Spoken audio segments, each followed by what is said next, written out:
Hey everybody, this is Mickey Man's RCT Station, and today I got something a little bit different for you.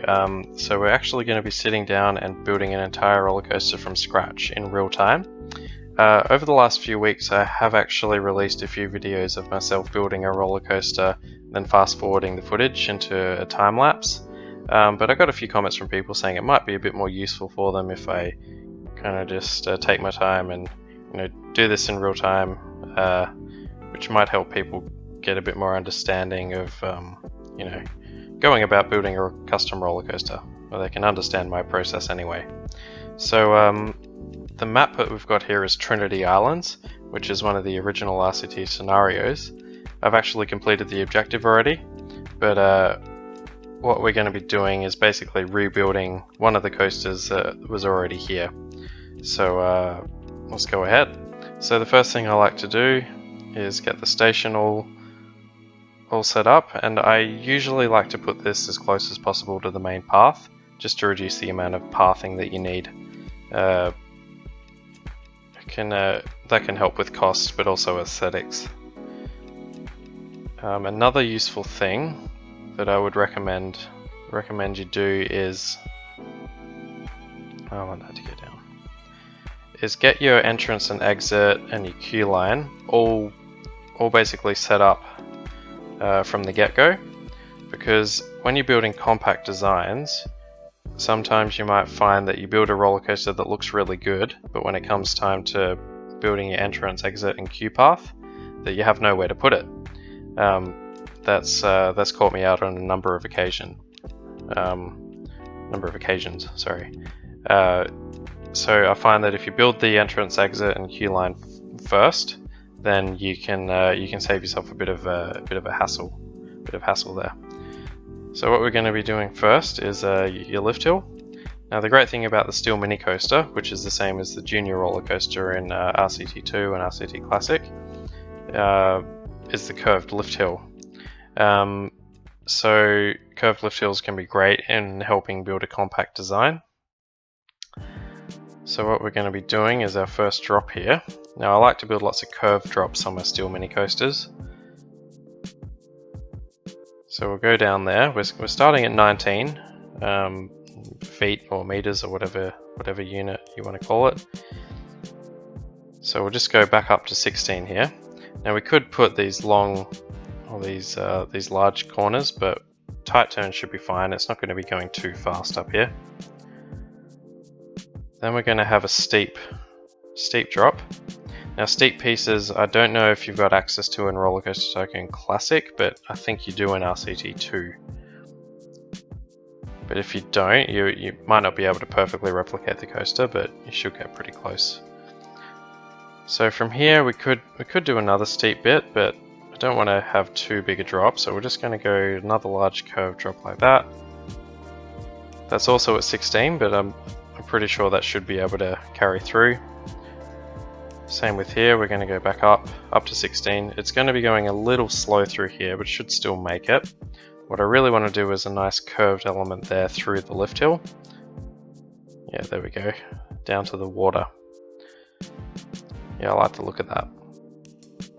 So we're going to be going pretty fast here, so now's not the time to do any tight turns like that. The lateral G's will be far too much, so we're going to go back up here and do another. You don't want to do a tight curved climb like that either. It might be a bit too much lateral G, so we'll go with the large one. Another large one won't fit, but we probably don't want that anyway. So we'll just do a tight one. Now we're up at 14. That should be fine, going from 16 to 14. So there's not a lot we can really do that way, so we're just going to go straight back down again. We're going to go over the station. Another simple up. Actually, we're just going to go to 13. We will do another tight turn around there. Go back across the station. Going to go up a little bit there. Now I want to make a nice little airtime hill there, so we're going to just go up a little bit to 11 and a steep drop down straight onto the water.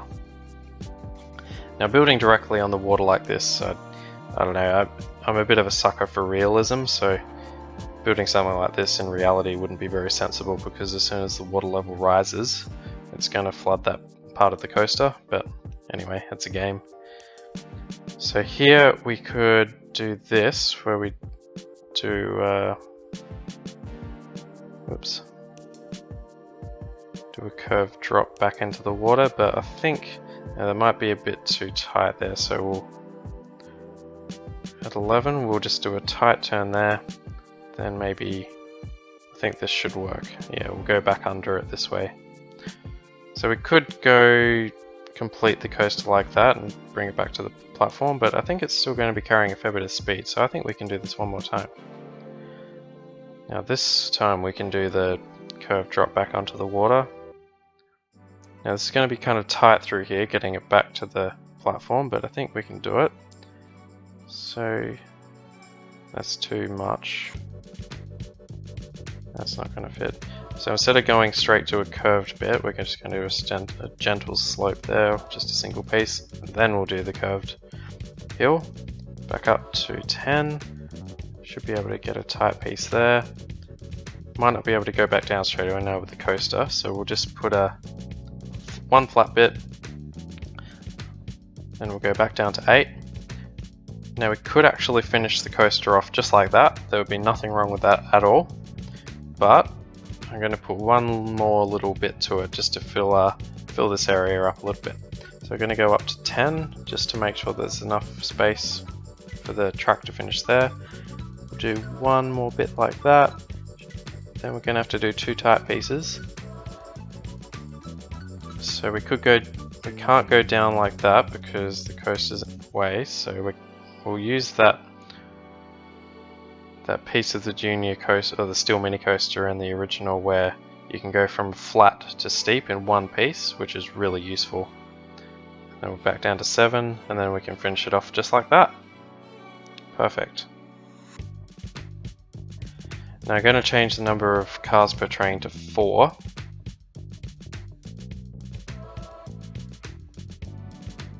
Now it's time to do some testing. So I've actually just gone ahead and changed my little color scheme there into the red to orange, yellow, white transition. The coaster in the scenario, I actually named it Seabug. No idea why, just thought it's a ladybug car design, and we're near some water, so Seabug. So this is the piece I was a little bit worried it would not quite make, but it's made that pretty comfortably. Yeah, I like those bits over the station. And here's that little airtime hill. Yep, still carrying some good speed through there, not too fast. And winding its way back. Should make that back up, very good. And then the steep little piece to finish off. And there we go. So I didn't see too many areas of concern where the lateral G's might be too much. So a max lateral G of 2.47, that's kind of the first thing I look for in the stats, because that seems to be one of the main drivers for the intensity. Good, 5.69, 7.01, so that's perfect. Anything above 5 is fine for a roller coaster. Your intensity, 7's on the higher side for a junior coaster. I'd probably want it a little bit lower than that, but you know, most guests will still ride this. So there we go, so we can open this up.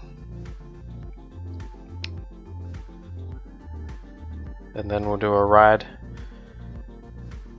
with one of the cars with a full load.